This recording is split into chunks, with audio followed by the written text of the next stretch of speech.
Bismillahirrahmanirrahim. Assalamualaikum warahmatullahi wabarakatuh. Alhamdulillahi ala ihsani wa syukru lahu ala taufiqihi wa amtinani. Asyhadu an la ilaha illallah wahdahu la syarika lahu ta'ziman li sya'ni wa asyhadu anna Muhammadan abduhu wa rasuluhu da'ila ridwani. Allahumma shalli alaihi wa ala alihi wa ashabihi wa ikhwani. Para jamaah Masjid Ukhuwah yang dirahmati Allah Subhanahu wa taala, para pemirsa yang dirahmati oleh Allah Subhanahu wa taala, kita melanjutkan bahasan kita dari kitab Al-Khaba'ir karya Al-Imam Adz-Dzahabi Asy-Syafi'i rahimahullahu taala. Kita sampai pada dosa besar yang al-khamisah wal ishrun, yaitu dosa besar yang ke-25, yaitu qatilu nafsihi wa hiya min a'zamil kaba'ir.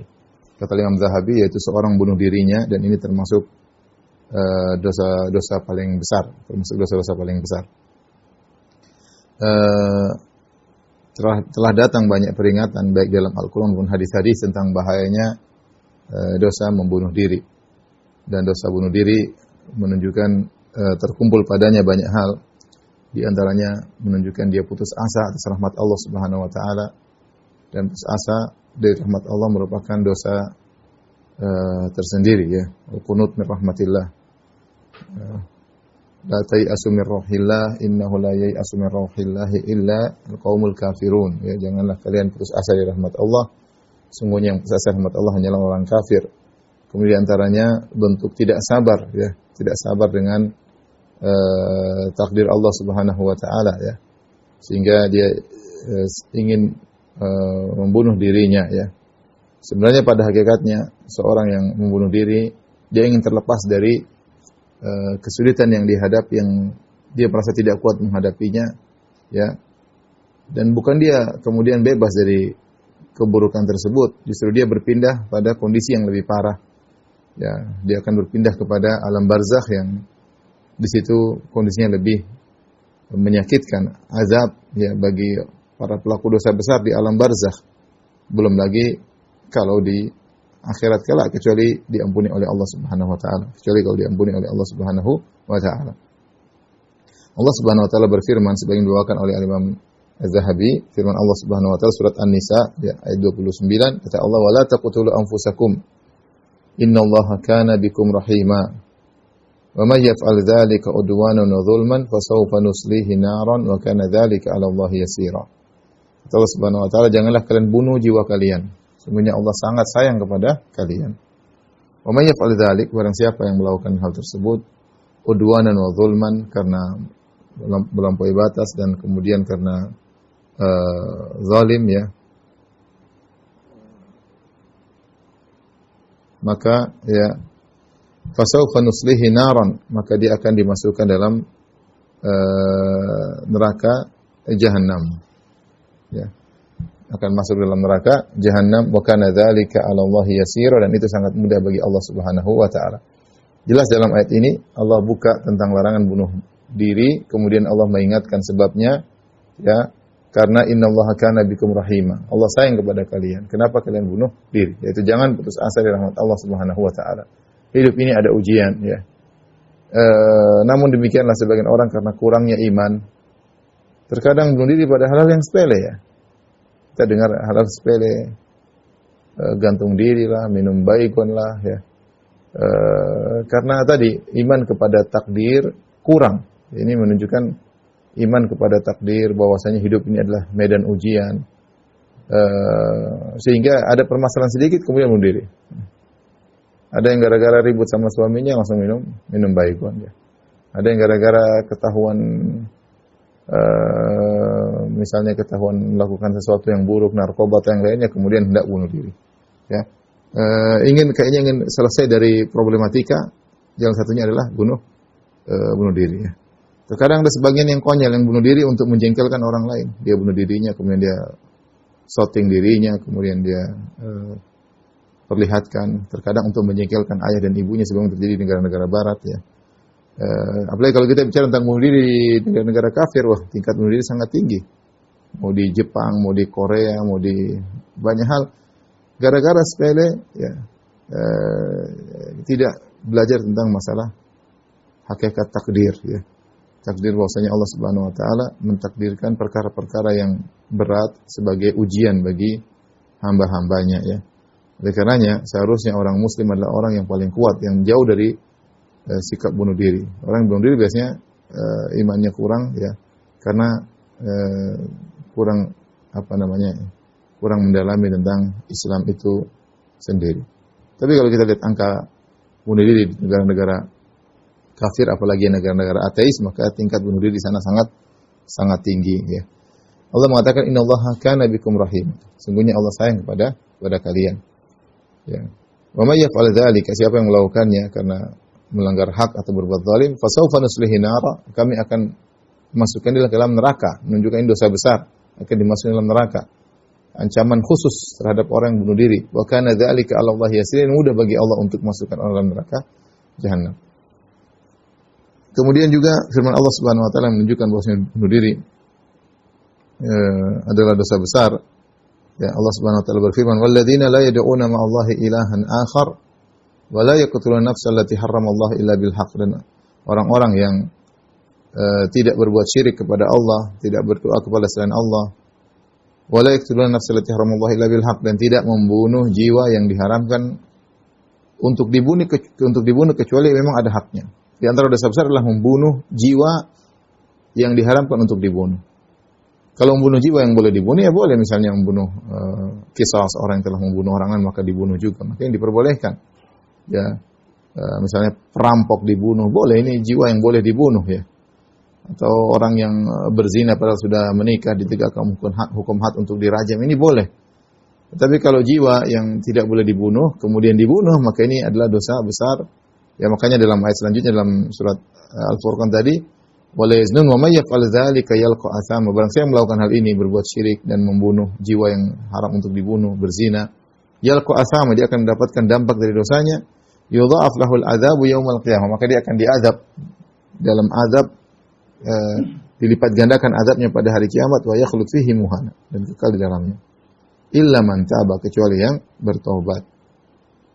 Dan di antara jiwa yang diharamkan dibunuh adalah jiwa seseorang sendiri. Jiwa dia bukan milik dirinya ya. Kita di atas muka bumi semuanya adalah milik Allah Subhanahu wa taala. Kita, harta kita, jiwa kita ya adalah milik Allah Subhanahu wa taala. Makanya kita mengatakan inna lillahi wa inna ilaihi raji'un. Ya. Kita ini milik Allah dan kepada Allah kita akan kembali. Walillahi ma fis samawati ma fil ardh. Semua yang di langit di bumi itu milik Allah. Kita ini milik Allah Subhanahu wa taala.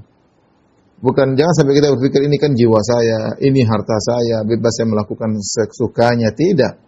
Ini semua kenikmatan yang Allah titipkan dan Allah akan minta pertanggungjawaban. Ya. Tubuh adalah milik Allah Subhanahu wa taala. Tidak boleh kita rusak seenaknya, ya. Tidak boleh kita rusak seenaknya. Kalau ada orang kemudian ini kan jadi milik saya, dia mau potong jari dia, dosa ya. Dosa, dia akan minta pertanggungjawaban oleh Allah Subhanahu wa taala. Apalagi kalau dia bunuh diri ya. Sama seperti harta titipan dari Allah, tidak boleh kita gunakan untuk maksiat, tidak boleh kita gunakan untuk hura-hura, untuk mubazir. Semuanya ada pertanggungjawabannya. Summa la tus'aluna yauma idzin 'anil na'im. Kemudian kalian akan diminta pertanggungjawaban tentang nikmat yang kalian rasakan. Di sini Allah mengingatkan wala taqtulun nafsa allati harramallahu illa bil haqq. Jangan kalian membunuh jiwa yang diharapkan untuk dibunuh, di antara jiwa kalian sendiri. Tidak boleh dibunuh. Ya. Ini di antara ayat-ayat yang menjelaskan tentang bahayanya bunuh diri. Kemudian dalam hadis wa an Jundub bin Abdullah radhiyallahu anhu anin Nabi sallallahu alaihi wasallam qala, Nabi sallallahu alaihi wasallam bersabda, "Kana mimman kana qablakum rajulun bihi jurhun fajazi'." Dahulu ada seorang sebelum kalian. Rasulullah SAW mengingatkan tentang bahaya bunuh diri. Rasulullah bercerita tentang orang-orang terdahulu. Bahwasanya bunuh diri ini bukan hal yang baru, tapi sudah ada sejak zaman dahulu. Ya, seorang dikuasai setan kemudian akhirnya dia bunuh diri. Kata Nabi SAW, "Kana mimman kana qablakum." Dulu sebelum kalian wahai para sahabatku, rajulun bihi jurhun fajazi. Ada seorang punya luka. Dia mengalami luka kemudian dia merasa sakit, dia marah ya. Fa akhadha sikinan fa kharra biha fa hazza biha yadahu. Maka dia ambil pisau kemudian dia potong tangannya ya. Mungkin lukanya ada di tangan, dia potong. Sebenarnya kan tambah sakit ya. Luka dipotong tambah sakit ya. Fama raqa ad-damu hatta mata. Kemudian darah tidak berhenti sampai akhirnya dia meninggal dunia. Qala Allah Ta'ala, maka Allah berkata, "Badarani 'abdi bi nafsihi haramtu 'alaihi al-jannah." Hambaku menyegerakan dirinya dengan membunuh dirinya, ya, haramtu alaihi jannah, maka aku haramkan surga baginya. Muttafaqun alaih, hadis riwayat Bukhari dan Muslim. Ya, ini menunjukkan bahwasanya orang bunuh diri haram baginya masuk surga. Ini ancaman yang keras, menunjukkan bunuh diri adalah dosa besar. Kemudian juga hadis berikutnya dari Abu Hurairah radhiyallahu anhu, qala Rasulullah sallallahu alaihi wasallam bersabda, "Man qatala nafsahu bihadidatin." Barang siapa membunuh dirinya dengan pisau yang atau besi yang tajam, dengan menusuk dirinya dengan besi yang tajam tersebut, fa hadidatuhu fi yadihi yatawajja'u biha fi batnihi fi nari jahannam khalidan mukhalladan fiha abada. Maka pada hari kiamat kelak, besi yang dia gunakan untuk bunuh diri tersebut akan dia pegang lagi pada hari kiamat, dan dia tusuk-tusuk perutnya, di neraka jahanam selama-lamanya. Selama-lamanya, kata Nabi sallallahu alaihi wasallam. Ini hukuman bagi orang yang bunuh diri dengan besi yang tajam, dengan pisau, dengan pedang misalnya, atau dengan tombak, bunuh diri, ya. Waman qatala nafsahu bisummin, barang siapa yang bunuh diri dengan racun, fasumuhu fi yadihi, maka racun tersebut pada hari kiamat kelak akan berada di tangannya, yatahassahu fi nari jahannam, maka akan dia konsumsi racun tersebut, dia makan atau dia minum, ya, fi nari jahannam, di neraka jahannam, khalidan mukhalladan fiha abada, selama-lamanya, ya. Dan hadis muttafaqun alaih, hadis riwayat Bukhari dan riwayat Imam Muslim. Hadis ini menjelaskan bahwasanya di antara bentuk hukuman bagi orang yang membunuh diri, jelas dia akan masuk neraka. Yang kedua, dia akan dihukum dengan alat yang digunakan untuk bunuh dirinya. Kalau dia bunuh diri dengan racun, maka dia akan mengkonsumsi racun tersebut pada hari kiamat. Tentunya mungkin racunnya akan dirubah oleh Allah, tapi intinya lebih parah, lebih menyakitkan tatkala di neraka jahanam. Ya. Siapa yang bunuh diri dengan menikam besi, benda tajam ke badannya, maka pada hari kiamat dia akan membunuh dirinya dengan demikian, dengan pedang, seperti dilakukan oleh orang luar harakiri atau yang lainnya, bunuh diri, ya, atau dengan pisau, ya, ini semua dia akan disiksa pada hari kiamat dengan cara seperti itu, ya, dengan cara seperti ini, perkara yang sangat mengerikan. Bahkan dalam hadis ini disebutkan khalidan mukhalladan fiha abada, kekal selama-lamanya. Seakan-akan mereka telah keluar dari Islam. Tapi yang benar bahwasanya orang yang bunuh diri tidak kafir, tetapi dosanya sangat besar, sampai-sampai dikatakan khalidan mukhalladan fiha abada, ya, kekal selama-lamanya. Artinya dia akan lama dalam neraka jahanam, meskipun dia akan keluar suatu saat, ya. Saya katakan kalau bunuh orang, wa may yaqtul mu'minan muta'ammidan fajaza'u jahannam khalidan fiha, ya. Barang siapa yang membunuh orang lain, ya, dengan sengaja, ya, dia juga diazab dengan ancaman kekal di neraka, artinya waktu yang sangat panjang. Apalagi dia bunuh dirinya. Dia bunuh dirinya, ya, yang harusnya dia sayang kepada dirinya, ya, malah dia bunuh dirinya sendiri, ya. Ini aneh, ya. Kalau orang bunuh orang lain mungkin dia namanya orang lain, dia tidak sayang kepada orang lain. Dia bunuh dirinya sendiri, harusnya dia sayang kepada dirinya, ya, malah dia bunuh dirinya. Maka siksaannya lebih lagi di antaranya dia disiksa dengan alat yang dia gunakan untuk membunuh dirinya. Ini mengerikan, ya.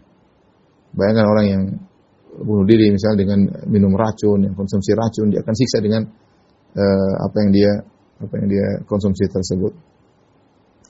Kemudian dalam hadis yang sahih, alladzi alamatul jirah fastajala al-mauta faqatala nafsahu bi dhawabi sayfihi.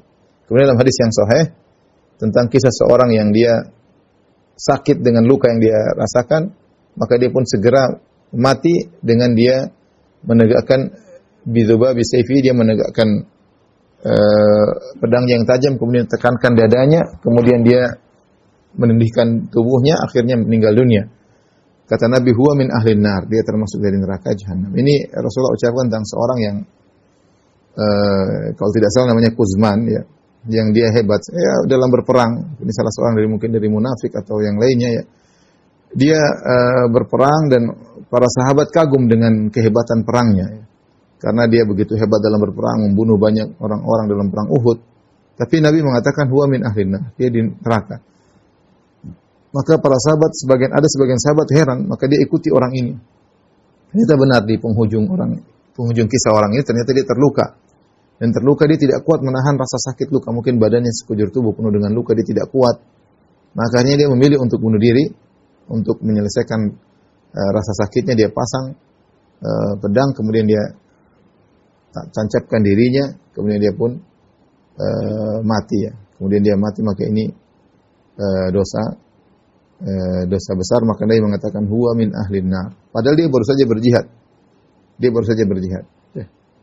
Tapi ketika dia bunuh diri karena tidak kuat dengan sakit, maka Rasulullah memvonisnya dengan penghuni neraka jahanam ya. Wal iyadzubillah ya.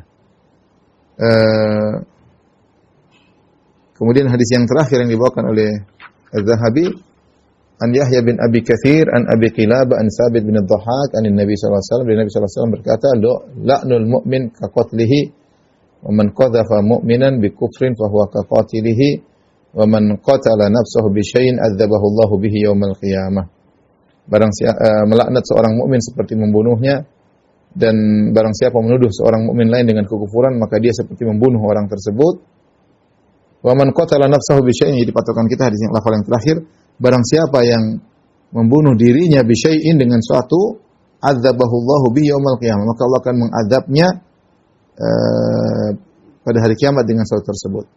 Ya, makanya dalam hadis bahkan dengan racun disiksa dengan racun, dengan pedang disiksa dengan pedang. Wa man yataradda, barang siapa yang melemparkan dirinya jatuh ya dari gunung, dia akan disiksa juga demikian. Disiksa dengan cara demikian ya. Dengan cara apapun dia akan disiksa dengan cara demikian, dengan membakar dirinya. Ada yang bakar dirinya. Subhanallah. Dia akan disiksa dengan cara demikian. Bakar dirinya misalnya, tumpahin bensin kemudian dia bakar dirinya, waliyadzubillah. Ini adalah cara bunuh diri yang pedih ya. Dan subhanallah, dia dikuasai oleh syaitan sehingga melakukan hal demikian ya. Namun kita katakan tadi, meskipun bunuh diri adalah dosa besar, namun para ulama sepakat bahwasanya bunuh diri tidak menyebabkan seorang kafir. Cuma dia terancam dengan azab yang pedih, terancam dengan siksaan yang lama di neraka jahanam ya. Namun dia tidak kafir ya. Oleh karenanya para ulama mazhab berpendapat bahwasanya orang yang bunuh diri tidak kafir dan hendaknya tetap disolatkan jika dia meninggal dunia dengan bunuh diri. Ya, dia butuh didoakan. Hanya saja bagi tokoh-tokoh agama hendaknya tidak menyolatkan orang seperti ini sebagai bentuk pelajaran bagi yang lainnya. Dalam hadis Jabir bin Samurah, utiyan Nabi sallallahu alaihi wasallam bi rajulin qatala nafsahu bil masyaqis ya. Ada di zaman Nabi sallallahu alaihi wasallam ada seorang didatangkan kepada Nabi untuk disolatkan. Dia telah membunuh dirinya dengan bil masyaqis. Masyaqis itu jamak al-mishqas, yaitu anak panah tapi yang depannya itu lebar. Ya, kalau biasanya anak panah kan depannya lincip gini, tapi ini agak lebar, ada lebar ya. Sehingga depannya itu agak lebar. Nah, dia bunuh diri dengan anak panah tersebut. Ya, maka falam yusalli alaihi, maka Nabi tidak menyolatkan orang ini. Ya, Nabi tidak menyolatkan orang ini. Dan Nabi juga pernah melakukan hal tersebut kepada pelaku dosa besar yang lain, tapi Rasulullah menyuruh sahabatnya untuk menyolatkan pelaku dosa besar ya. Jadi intinya bunuh diri adalah dosa yang sangat berbahaya, terkumpul padanya banyak hal seperti putus asa rahmat Allah, tidak sabar, berburuk sangka kepada Allah Subhanahu wa taala, tidak sayang kepada dirinya sendiri dan banyak hal, dan diancam dengan azab yang pedih dan waktu yang lama untuk diazab di neraka jahanam. Saya ingatkan juga di antara hal yang menyedihkan yang kita dengar di akhir-akhir ini, bagaimana seorang kemudian mengkafirkan orang lain dilakukan oleh sebagian takfiriyin, kemudian dia bunuh diri dengan misalnya memakai cadar misalnya, kemudian bunuh diri ya, untuk membunuh sebagian orang ya. Subhanallah, dia telah melakukan dosa besar dengan bunuh dirinya. Dosa besar yang lainnya mengkafirkan orang yang tidak berhak untuk dikafirkan. Kemudian dosa jariyah lainnya adalah merepotkan para wanita muslimah, dampak perbuatan dia ya. Akhirnya banyak wanita muslimah yang bercadar tertuduh, dilihat dengan sinis gara-gara perbuatan orang-orang seperti ini. Dia menyangka bahwasanya dengan bunuh diri dia langsung masuk surga. Allah alam ya. Sementara kejahatan yang dilakukannya seperti itu. Dia bunuh dirinya, terkadang dia bawa anaknya juga ikut mati ya. Kemudian orang yang dia bunuh itu apa kafir atau tidak, apa dia tahu atau tidak ya. Belum dampak negatif yang ditimbulkan ya. Dirasakan oleh wanita-wanita muslimah ya. Kita dengar pada waktu-waktu yang lalu sampai ada wanita muslimah yang diturunkan dari kendaraan umum, ada wanita muslimah dicurigai kalau pergi ke tempat umum ya. Dampak buruk yang dilakukan oleh dia, dosa jariyah, dia menyangka dia masuk surga dengan hal tersebut padahal dia melakukan dosa jariyah. Allahul musta'an. Semoga Allah mengampuni kaum muslimin dan kaum muslimat. Baik, dosa besar berikutnya adalah al-qadhi as-su' ya. Dosa besar ke-26. Hakim yang buruk ya. Allah Subhanahu wa taala berfirman, "Wa man lam yahkum bima anzalallahu fa ulaika humul kafirun." Barang siapa yang tidak berhukum dengan hukum Allah Subhanahu wa taala, maka mereka adalah orang-orang kafir ya. Mereka adalah orang-orang kafir. Sudah pernah kita bahas dalam syarah kitab Tauhid bahwasanya berhukum dengan hukum selain Allah, hukum asalnya adalah dosa kecil. Dan ini sebagaimana disebutkan juga oleh Ibnu Taimiyah rahimahullahu taala. Bagi para penuntut ilmu silakan buka Majmu' Fatawa jilid 28 halaman 343. Di situ Ibnu Taimiyah menyebut tentang dosa-dosa bukan dosa kecil, dosa besar, tapi kufur asgar maksud saya. Hukum asal berhukum dengan selain hukum Allah adalah kufur asgar, bukan kufur akbar. Di situ Ibnu Taimiyah rahimahullah taala menyebutkan serentetan dosa-dosa yang dianggap sebagai dosa besar, namun tidak sampai pada mengkafirkan. Di antaranya beliau menyebutkan adalah berhukum dengan selain hukum Allah Subhanahu wa taala. Jadi hukum asal berhukum dengan selain hukum Allah adalah kufur asgar. Kufur asgar dosa besar ya. Cuma disebut dengan asgar untuk menunjukkan bahwasanya tidak mengeluarkan seorang dari Islam. Namun jika seorang berhukum dengan selain hukum Allah bisa menjadi kafir jika di antaranya dalam beberapa bentuk, di antaranya misalnya dia merasa hukum dia lebih baik daripada hukum Allah. Ini di antara hal yang kondisi yang terburuk. Dia merasa hukum dia lebih baik daripada hukum Allah, atau dia merasa bahwasanya hukum dia sama dengan hukum Allah. Ya, ini juga membuat dia keluar dari Islam, atau dia merasa boleh-boleh saja kita ada hukum Allah, kita punya alternatif hukum bikin sendiri. Ini juga sama, tidak boleh. Ini di antara tiga bentuk ya. Merasa hukumnya lebih baik daripada hukum Allah. Ya, hukum Allah sudah tidak relevan sebagaimana pernyataan orang liberal. Dengan beraninya mereka mengatakan hukum Al-Quran, hadis itu hanya cocok di zaman Nabi SAW 19 tahun yang lalu, sudah tidak relevan lagi untuk zaman sekarang, maka ini kekufuran akbar. Atau menyangka ya memang hukum Allah ada, tapi saya punya hukum juga sama saja. Mau hukum ini juga sama hukum saya nilainya dengan hukum Allah, berarti dia menyamakan diri dengan Allah, ini juga kufur. Atau dia merasa tadi bahwasanya kita boleh punya alternatif selain hukum Allah, kita boleh bikin hukum sendiri. Yang itu alternatif tidak jadi masalah, juga merupakan kekufuran ya. Ya, ini juga merupakan kekufuran ya. Adapun kalau dia tahu dia berhukum karena ini adalah kesalahan, atau dia tahu ini adalah kondisi darurat ya, karena kondisinya demikian ya, dia tahu hukum Allah lebih baik ya, maka ini tidak sampai pada kufur akbar. Dia tahu salah hanya hawa nafsunya atau karena kondisi tertentu, maka ini hanya kufur asgar. Kufur asgar. Allah Subhanahu wa taala berfirman, "Afa hukmal jahiliyati yabghun?" Apa kalian mencari hukum jahiliyah? Seluruh selain hukum Allah namanya hukum jahiliyah. Seluruh hukum selain hukum Allah, baik yang dijelaskan dalam Al-Qur'an atau yang dijelaskan oleh Nabi sallallahu alaihi wasallam dan dikembangkan oleh para ulama dalam buku-buku fikih mereka, selain hukum itu adalah hukum jahiliyah. Selain hukum itu adalah hukum jahiliyah ya. Ya.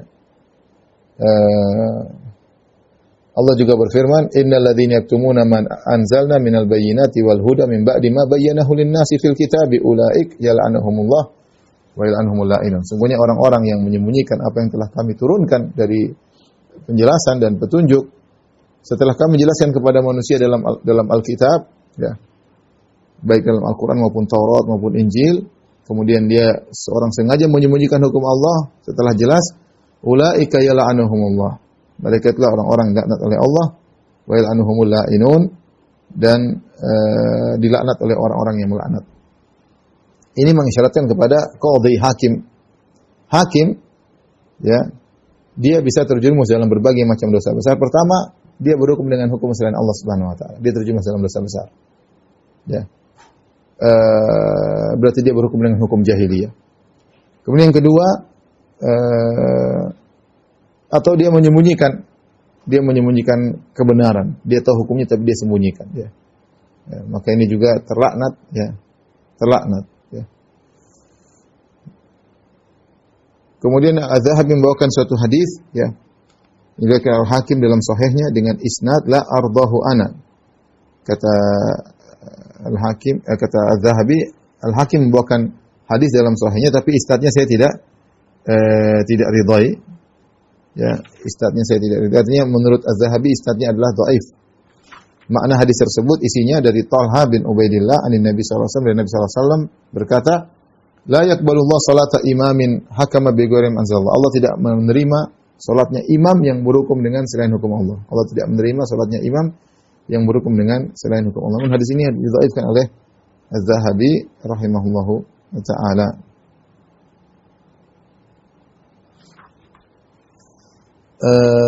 Tayyib, apa hukum bekerja sebagai qadhi, sebagai hakim? Ini perkara yang penting. Hukum bekerja sebagai hakim. Hakim kalau dia berhukum dengan hukum Allah, maka itu menegakkan syariat. Berhukum dengan hukum Allah, maka dia telah menegakkan syariat.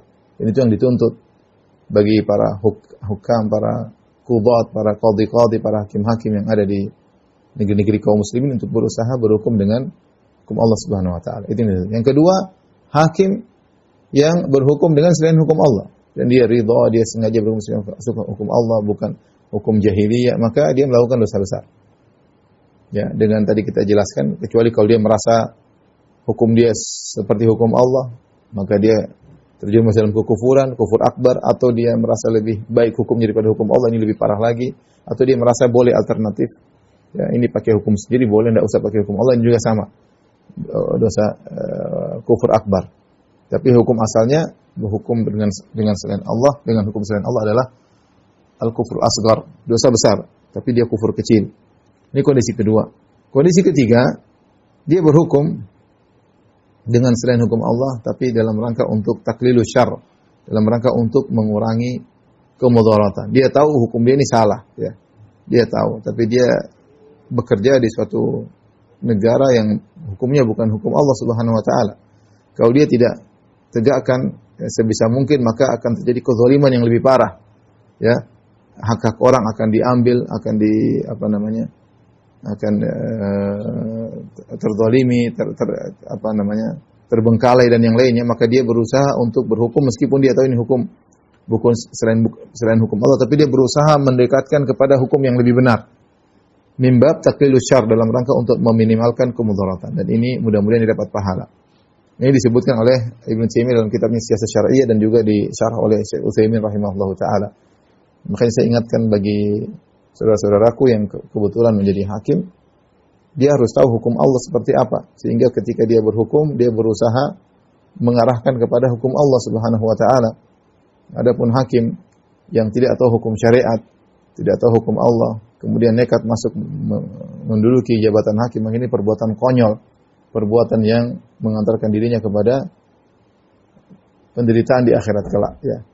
Maka jika sudah terlanjur jadi hakim, mau tidak mau dia harus belajar tentang hukum Allah, sehingga ketika dia berhukum dengan selain hukum Allah, dia tahu mana yang harus dia lakukan untuk diarahkan lebih dekat kepada hukum Allah. Dan boleh kita tahu namanya bernahi mungkar, dua model, bernahi mungkar dengan menghilangkan kemungkaran secara total, atau dengan meminimalkan kemungkaran. Meminimalkan apa? Kemungkaran, ya. Berhukum dengan hukum selain Allah itu adalah kemungkaran, ya. Tapi kalau kita tidak mampu menghilangkan secara total, kita bisa meminimalkan, yaitu mengarahkan hukum yang mendekati dengan hukum Allah Subhanahu wa taala, hukum pencipta alam semesta ini.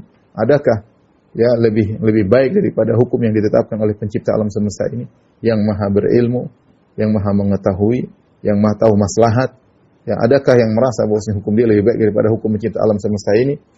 Manusia penuh dengan kekurangan. Wa ma utitum minal ilmi illa qalila. Kalian tidak diberi ilmu kecuali hanya sedikit. Tempatnya kesalahan. Ya, jangan kena berhukum dengan hukum besar kita. Hukum keluarga saja sering salah. Hukum tentang anak-anak saja sering keliru. Ya, menjadi perdebatan, menjadi pertikaian, menjadi tidak ridho. Makanya hukum yang terbaik adalah hukum Allah Subhanahu wa taala. Maka adalah suatu kelaziman bagi orang yang kerja dalam hukum, dia harus tahu hukum Islam. Tahu harus hukum. Dia seorang muslim, dia harus tahu hukum Allah Subhanahu wa taala. Sehingga ketika dia bekerja, dia bisa berhukum dengan adil atau mendekati kepada keadilan, ya. Logikanya sederhana. Kalau dia tidak tahu mana yang hukum Allah, dia tidak tahu mana yang lebih adil. Ya, dia tidak tahu mana yang adil. Adil ya hukum Allah itu yang adil. Selain hukum Allah maka tidak adil. Dan sebenarnya kalau kita lihat dalam masalah hukum, banyak hal-hal hukum-hukum yang syariat masih membuka ke lapangan, tinggal melihat maslahat dan mudarat, ya. Banyak hal-hal yang seperti contoh berkaitan dengan lalu lintas misalnya ini banyak hal-hal yang mungkin dibuat hukum, tinggal melihat maslahat dan mudarat, ya. Tidak ada nas tegas hukumnya A, B, C gitu, enggak, ya. Tetapi tadi seorang harus menguasai hukum Allah sehingga dia bisa menimbang maslahat dan mudarat. Dia punya banyak pertimbangan, database tentang dalil-dalil sehingga dia baru bisa membuat hukum. Adapun orang tidak pernah belajar agama, kemudian duduk bikin hukum, ya, untuk disebar kepada masyarakat, ya. Allah musta'an, dia hanya menjerumuskan dirinya dalam kebinasaan pada hari kiamat kelak. Baik, kita lanjutkan. Wa sahhaha Hakim aidan wal uhdatu alaihi, dan ada satu hadis juga kata Al-Zahabi yang disahihkan oleh Imam Al-Hakim. Al-Hakim maksudnya dalam kitabnya Mustadrak Al-Hakim. Kitab Al-Mustadrak maksudnya Al-Mustadrak ala Sahihain, yaitu penyempurna kitab Sahih Bukhari, Sahih Muslim. Al-Hakim ini, Abu Abdullah Al-Hakim, beliau membuat suatu buku hadis namanya Al-Mustadrak ala Sahihain. Tujuan beliau artinya dalam Sahih Bukhari, Sahih Muslim ada semuanya hadisnya sahih secara umum, ya. Kecuali ada beberapa kritikan dalam Sahih Muslim, kalau tidak salah 19 hadis atau kurang dari 20 hadis. Adapun Sahih Bukhari sahih semuanya, Sahih Muslim ada kritikan. Menurut Abu Abdullah Al-Hakim, ada hadis-hadis sahih di luar daripada Sahihain, di luar daripada Sahih Bukhari dan Sahih Muslim. Maka dia pun menulis buku mengumpulkan hadis-hadis yang sahih di luar daripada Sahih Bukhari dan Sahih Muslim. Tapi wallah alam bisawab, sepertinya beliau belum meneliti kembali apa yang beliau kumpulkan, keburu meninggal, sehingga banyak hadis-hadis yang ternyata tidak semuanya sahih dalam buku beliau, bahkan ada yang dhaif, ya. Bahkan yang dhaif jiddan, bahkan yang parah, sehingga tidak semua yang dalam kitab Al-Mustadrak kemudian hadis sahih, harus diteliti kembali. Makanya tadi Al-Imam Az-Zahabi sendiri mengkritiki hadis yang sebelumnya, dia mengatakan hadis disahihkan oleh Al-Hakim, tapi la ardahu ana, aku tidak ridha dengan sanadnya, artinya dhaif. Jadi tidak semua kalau hadis diriwayatkan Al-Hakim dalam sahihnya berarti sahih. Beda kalau Sahih Bukhari, Sahih Muslim, sahih insyaallah. Tapi kalau Al-Hakim maka harus diperiksa kembali. Wallahu a'lam bishawab. Baik, di sini juga hadis kata Az-Zahabi, hadis yang diriwayatkan Al-Hakim dan yang dia yang bertanggung jawab akan kesahihannya. Dari hadis Buraidah, anin Nabi sallallahu alaihi wasallam, dari Nabi sallallahu alaihi wasallam beliau berkata, qadin fil jannah wa qadiyani fin nar. Satu hakim di surga dan dua hakim di neraka. Satu hakim di surga, dua hakim di neraka. Qadin arafal haqqa fa qadha bihi fa huwa fil jannah. Yang pertama adalah seorang qadhi yang tahu kebenaran dan dia berhukum dengan kebenaran tersebut. Inilah yang di surga. Dia tahu kebenaran, dia berhukum dengan kebenaran tersebut. Maka ini di surga. Wa qadin arafal haqqa fajara muta'ammidan fa huwa finnar. Seorang yang kemudian yang hakim kedua yang masuk neraka, dia mengenal kebenaran tapi dia berpaling dari kebenaran dengan sengaja, maka dia masuk neraka. Wa qadin qada bi ghairi ilmin fa huwa finnar. Yang ketiga, hakim yang berhukum tanpa ilmu, di neraka. Ini semakin menekankan saya katakan. Jadi hakim ada tiga, satu di surga, dia punya ilmu, dia tahu kebenaran dan dia berhukum dengan kebenaran, ini di surga. Subhanallah, menunjukkan hakim ini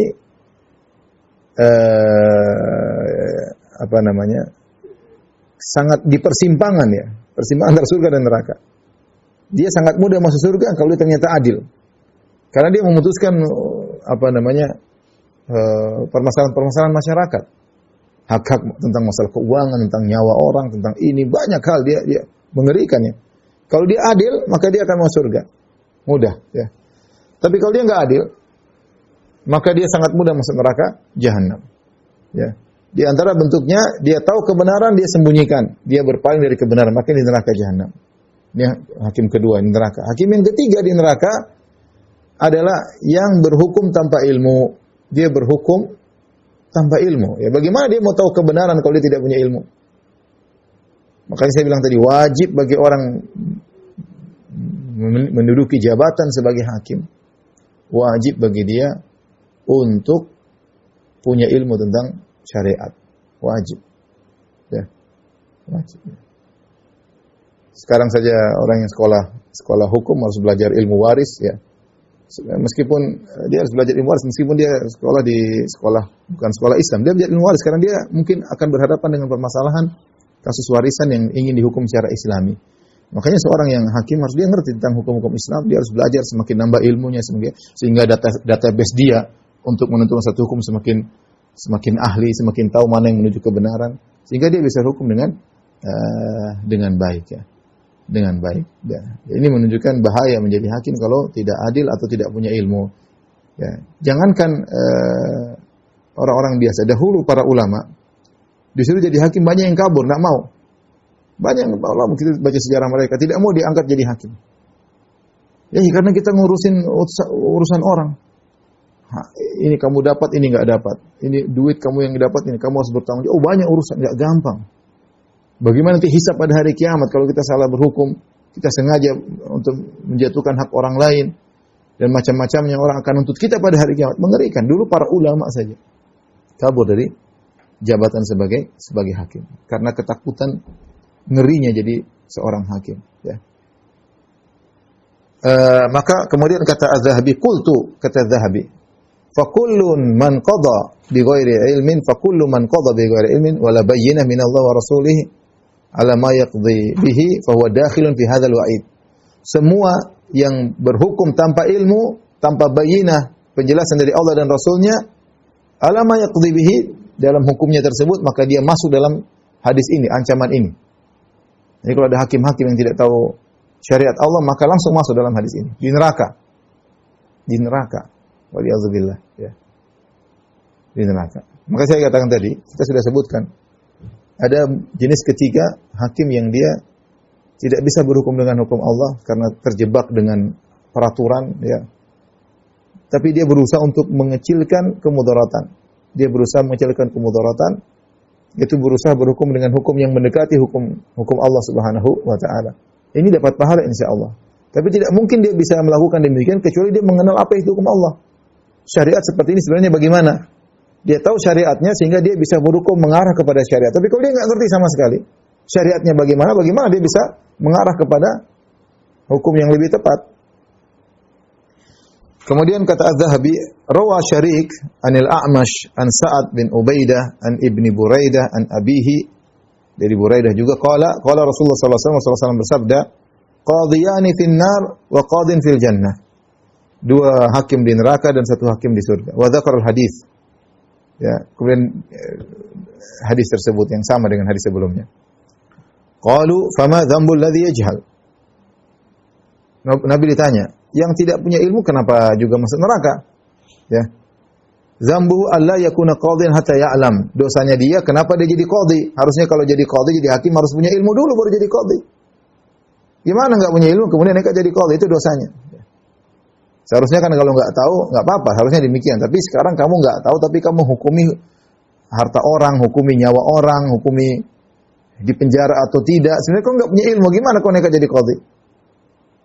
Oh, dia pakar qadhi dalam undang-undang negara. Iya, itu harus. Ya, dia ngerti, tapi dia harus tahu hukum Allah Subhanahu Wa Taala sehingga dia bisa ya pada perkara-perkara yang masih ada bisa diarahkan kepada hukum Allah, maka harus dia lakukan. Wajib bagi dia, bagi seorang muslim yang beriman dengan Allah sebagai Tuhannya, sebagai pencipta alam semesta, ahkamul hakimin, yang paling adil, yang paling menegakkan hukum ya.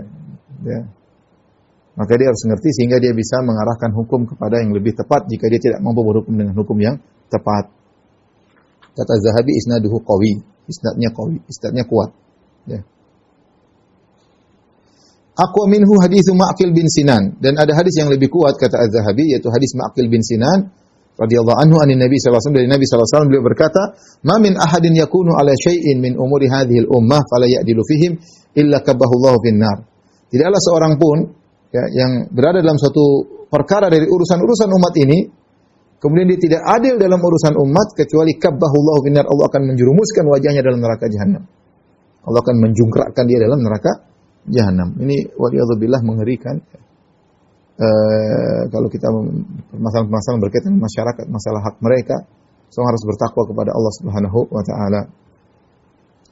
Wa rawa Utsman bin Muhammad al-Akhnasi wa huwa saduq anil Maqburi an Abi Hurairah radhiyallahu anhu an Nabi sallallahu alaihi wasallam, dari Nabi sallallahu alaihi wasallam beliau berkata, "Man ju'ila qadhiyan bainan nas maka annama dhubiha bi ghairi sikkin." Barang siapa yang dijadikan qadhi di antara manusia, seakan-akan dia disembelih tanpa pisau. Artinya, bayangkan misalnya disembelih pakai kayu, sakit ya. Meskipun kalau pisau cepat, kalau pakai kayu, misalnya pakai kan lama ya. Ini barang siapa yang dijadikan qadhi di antara manusia, hakim, seakan-akan disembelih tanpa pisau, dan ini isnadnya jayyid kata Zahabi, sanadnya jayyid, yaitu sahih ya. Dan itu menunjukkan seorang harus waspada, hati-hati ya, karena mengerikan dia keputusannya dia menjadi keputusan hak-hak manusia. Kemudian kata Zahabi, "Amma idza ijtahada al-hakim wa qada bima qama bihi dalil ala sihhatihi wa lam yahkum bi ra'yi faqihin wa qad laha dha'fu dzalika al-qaul fa huwa ma'jurun wala bud."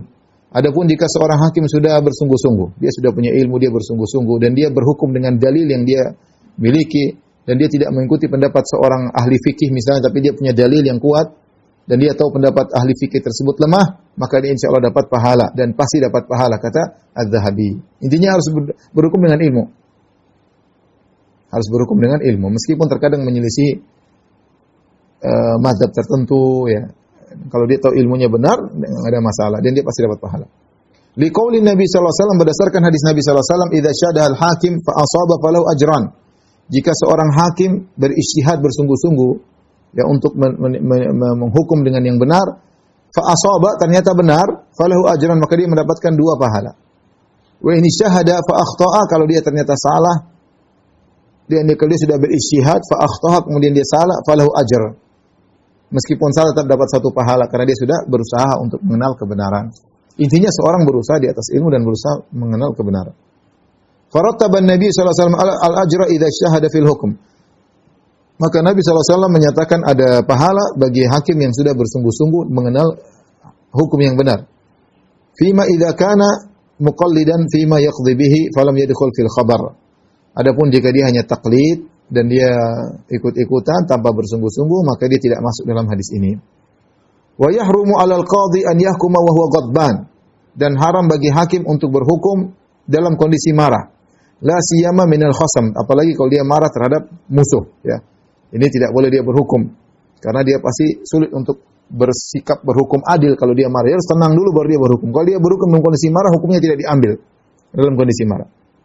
Kemudian beliau berkata, "Wa idza syama'a fil qadhi qillatu ilmin," kata Zahabi rahimahullah, jika ternyata terkumpul pada seorang hakim qillatu ilmin, ilmunya tidak sedikit, wa su'u qasdin, niatnya buruk, wa akhlaqu za'irah, ngamuk, bengis, sadis ya, akhlaknya buruk, wa qillatu wara'in, dan tidak wara', faqad tammat khasaratuhu, maka telah sempurna kerugiannya.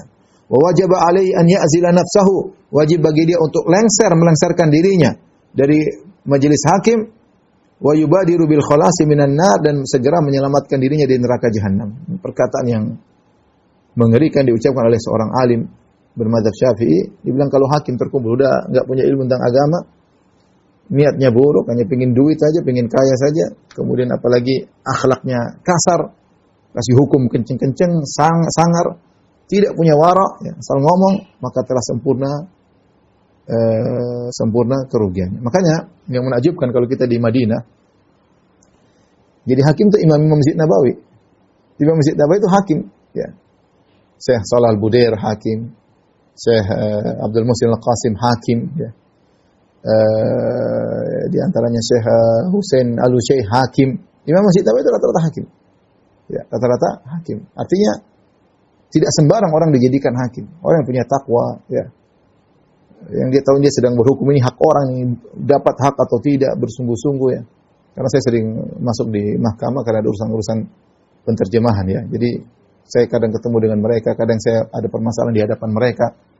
Bagaimana bahwasanya tidak sembarang menjadi hakim, ya. Mengerikan. Mengerikan. Apalagi kalau sudah apalagi kalau sudah ilmunya enggak ada, kemudian niatnya buruk, ya hanya mengerikan deh. Kemudian wa Abdullah bin Amr radhiyallahu anhuma qala Rasulullah sallallahu alaihi wasallam, Rasulullah sallallahu bersabda, "Laknatullahi 'alal rashi wal murtashi." Allah melaknat bagi orang yang memberi riswah, memberi sogokan, raswah, wal murtashi yang menerima sogokan tersebut. Sahahu At-Tirmidzi. Ini sebenarnya dosa sendiri, menyogok, menerima nyogok, tapi dibawakan oleh Al-Imam Dzahabi dalam masalah hakim, isyarat bahwasanya banyak hakim yang menerima sogokan. Isyarat bahwasanya banyak hakim yang menerima sogokan, karena ini pintu sogok menyogok sangat besar, ya. Bayangkan kalau ada permasalahan, ternyata orang tersebut misalnya harus bayar kepada negara, misalnya 1 triliun misalnya, merugikan, terus kemudian dia sogok kepada hakim 100 miliar saja, yang penting dia selamatkan 900 miliar. Ya, ini mengerikan seperti ini, ya. Subhanallah. Mengerikan jadi hakim. Mengerikan jadi hakim. Mengerikan jadi pengacara yang membela kebatilan. Ya, justru kalau semakin pandai membela kebatilan, semakin banyak duitnya, banyak yang senang cari dia. Orang ini hebat, ya. Kebatilan bisa dibela, lolos dari hukuman, ya. Subhanallah, ya. Waliyadzubillah, maka seorang waspada, apalagi menjadi seorang hakim. Ya, bukan kedudukan yang perlu dibanggakan menjadi hakim, justru kedudukan yang sangat mengerikan. Apalagi ternyata tidak ada takwanya, tidak ada waraknya, main perempuan, anulah ini macam-macam lah. Waduh, hanya menjerumuskan dirinya dalam neraka jahanam. Seorang yang sudah terlanjur jadi hakim, hendaknya dia bertakwa kepada Allah, mulailah dia belajar agama, dia mengenal hukum-hukum Allah sehingga dia bisa berhukum menjadi lebih tepat, dan dia bisa kasih usulan. Kalau ada hukum yang bisa berubah menjadi yang lebih baik, dia bisa kasih usulan demi perbaikan, karena hukum terbaik adalah hukum pencipta alam semesta, bukan hukum manusia, ya. Yang berikutnya, dosa yang berikutnya, al-qawwat al-mustahsin al-ahlihi. Al-qawwat itu maksudnya yang dayuth, diantaranya yang menggiring keluarganya kepada kemungkaran, menggiring keluarganya kepada perzinahan, atau ridho jika terjadi perzinahan pada keluarganya, dan dia tidak merasa terganggu, tidak merasa, dia santai-santai aja, itu namanya dayuth. Itu namanya dayuth. Qala Allah Ta'ala, Allah berfirman, ya. Di antara hal yang pernah saya tadi sebut masalah hakim, ada kasus sebagian orang dekat yang saya kenal, subhanallah, kasus. Kemudian sampai berapa kali sidang. Yang pertama dia kalah tapi naik banding. Yang satu lawannya bayar, sogok menang, terus naik banding lagi, bayar lagi, sogok lagi, menang. Terus sampai pada tingkatan yang paling tinggi, dia sogok paling banyak, dia menang akhirnya. Waliyadzubillah. Sehingga lawan yang sogok sudah melulu, ternyata di penghujung dia kurang sogokan, lebih kuat kawan yang orang saya kenal tersebut, menanglah dia. Ya. Jadi mengerikan, ini pintu-pintu riswah, pintu-pintu sogokan di dalam hukum-hukum seperti ini sangat mengerikan. Ya, kita hanya menyampaikan nasihat ini kepada orang yang bertakwa kepada Allah Subhanahu wa taala. Yang tahu kehidupan ini hanyalah pendek. Setelah itu ada tanggung jawab, ya. Kemewahan. Apa sih yang mau dirasa? Orang punya uang 1 triliun, ya, dengan hidup sama-sama makan, sama-sama tidur, sama-sama bisa bahagia meskipun tidak punya uang sampai triliunan. Bahkan orang triliun belum tentu bahagia, ya. Yang penting kita bisa makan, bisa ibadah, bisa ketemu anak, bisa ketemu istri, alhamdulillah. Kemudian terima sogokan, membela kebatilan, duit banyak, tapi terus setelah itu mau apa? Setelah itu kemudian tua, kemudian tewas, kemudian selesai. Azab menanti. Tapi kita lanjutkan hadis yang terakhir. tadi dayuth yang membiarkan dalam keluarganya terjadi kemaksiatan, perzinahan dan yang misalnya. Allah berfirman, "Az-zaniyatu la yankihuha illa zanin aw musyrik wa hurrima dzalika lil mu'minin." Wanita pezina tidak ada yang menikahinya kecuali lelaki pezina atau lelaki musyrik, dan itu diharamkan bagi seorang mukmin. Kalau seorang wanita pezina ini perkara yang buruk, yang lelaki baik tidak akan mau nikah dengan pezina. Dia hanya naksir sama pezina kalau dia juga seperti itu. Masyarakat tahu itu wanita pezina, mana mau, ya, kecuali dia memang lelaki yang jiwanya juga rusak, ya. Ya. Kalau lelaki baik-baik mana mau punya istri pezina? Mana mau istrinya pezina? Secara tabiat menolak lelaki baik-baik punya istri pezina. Masyarakat juga tahu itu buruk. Nah, kalau ada seorang lelaki istrinya pezina, dia biarkan saja, ini aneh. Ya, berarti dia tercela seakan-akan dia juga pezina.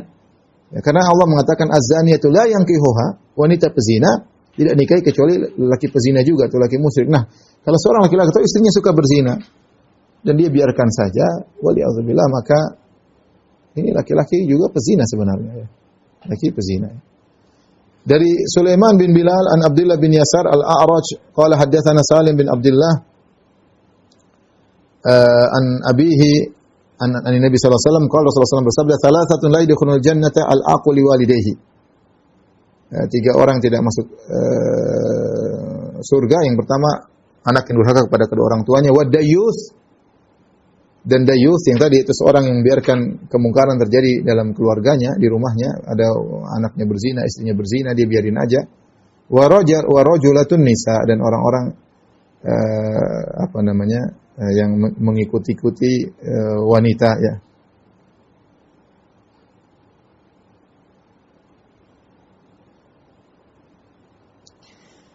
Yang meniru-niru wanita. Taib, atau wanita yang meniru-niru laki-laki. Wanita yang meniru-niru laki-laki. Hadisnya sahih. Lakin ba'dhum yaqul an abihi an Umar marfu'an. Faman kana yadhunnu bi ahlihi al-fahisha wa yataghafal li mahabbatin fiha, kata Az-Zahabi. Jika seorang suami tahu istrinya melakukan perbuatan zina dan dia pura-pura tidak tahu karena dia cinta kepada istrinya, dia biarin aja. Ya, auli anna laha alaihi dainun wa huwa ajiz, atau ternyata sang suami punya hutang sama istrinya. Suami punya hutang sama istrinya, dia tidak mampu untuk membayar. Ya, ini seperti zaman sekarang, mungkin istrinya memiliki kedudukan yang tinggi, pejabat tinggi, suaminya rendahan, istrinya main sama laki-laki, dia enggak berani, dia biarin aja karena dia enggak ingin berpisah dari istrinya. Selama ini dia ditanggung kehidupannya oleh istrinya misalnya. Ya. Aw sadaqun tsaqil, atau dia punya mahar yang mahal belum dia bayar. Aw lahu atfalun sighar, atau punya anak-anak kecil dari wanita tersebut. Ya, tarfa'u ila al-qadhi wa tatlubu bi fardihim. Ya. Tarfa'u ila, yang kemudian sang istri kemudian mengangkat permasalahan itu kepada qadhi dan menuntut hak-hak anak-anaknya, fahuwa duna man yu'arrisu 'alaiha, maka ini juga salah, tetapi lebih rendah daripada orang yang justru mengarahkan istrinya kepada perzinahan. Wala khaira fi man la ghairata lahu, tidak ada kebaikan bagi orang yang tidak punya kecemburuan, ya, tidak punya kecemburuan. Jadi Az-Zahabi menyebutkan dua tingkatan. Tingkatan pertama yang disebutnya dalam judulnya al-qawat, ya, al-mustahsin ala ahlihi, yaitu yang justru menjerumuskan istrinya dalam perzinahan. Ya. Dan yang kedua, dia tahu istrinya zina atau hubungan dengan laki-laki lain, tapi dia biarin saja karena cinta kepada dia atau karena banyak hal-hal yang lain. Ini yang kedua lebih ringan, ya. Yang ketiga mungkin ada isyarat dia karena dia tidak cinta. Yang ketiga ada isyarat dia tidak mau lepas dari istrinya karena ada beban yang harus dia tanggung, entah mahar belum dia bayar atau anak-anak yang kalau dia lepas dia akan dituntut oleh istrinya. Atau tadi dia hidupnya ditanggung oleh istrinya memiliki kedudukan yang tinggi, dia ini lebih rendah lagi. Yang paling parah adalah yang mengarahkan istrinya kepada perzinahan. Wa'iyadzubillah. Dan kita di zaman sekarang itu mungkin terjadi, bagaimana seorang menjual istrinya, ya, dan hanya meniru-niru orang-orang kafir yang tidak punya malu, ya. Orang kafir yang tidak punya malu, yang adat mereka kalau membawa istrinya dengan pakaian yang seksi di hadapan laki lain, bahkan mungkin istrinya dicium oleh laki-laki lain, mungkin istrinya mungkin pacaran sama laki-laki lain, dia juga pacaran sama istrinya orang. Suatu hal yang wajar kalau di negara-negara kafir. Semuanya dayuth ya. Laki-laki enggak punya cemburu, perempuan juga tidak punya cemburu. Waliyadzubillah. Penyakit itu jangan sampai berpindah ke tanah air ya. Namun itu bisa sangat mudah berpindah jika dilihat dari tontonan-tontonan yang ada di internet atau yang lainnya. Hal itu bisa berpindah pada jiwa seorang yang rusak karena melihat tontonan-tontonan yang seperti itu. Maka semoga Allah Subhanahu wa taala melindungi kita dari hal-hal seperti itu ya. Maka seorang laki harus punya kecemburuan ya. Adapun orang laki tidak punya kecemburuan maka tidak ada kebaikan baginya. Jangan menjadi dayus dalam keluarga karena dayus adalah dosa besar. Tapi demikian saja kepada ikhwan-ikhwan sekalian yang saya sampaikan, kurang lebih saya mohon maaf. Pada jamaah Masjid Ukhuwah insyaallah kita ketemu bulan depan lagi melanjutkan buku yang sangat indah ini tentang Al-Kabair. Kita belajar sedikit demi sedikit agar kita terhindar dari dosa-dosa besar. Wabillahi taufiq wal hidayah. Assalamualaikum warahmatullahi wabarakatuh.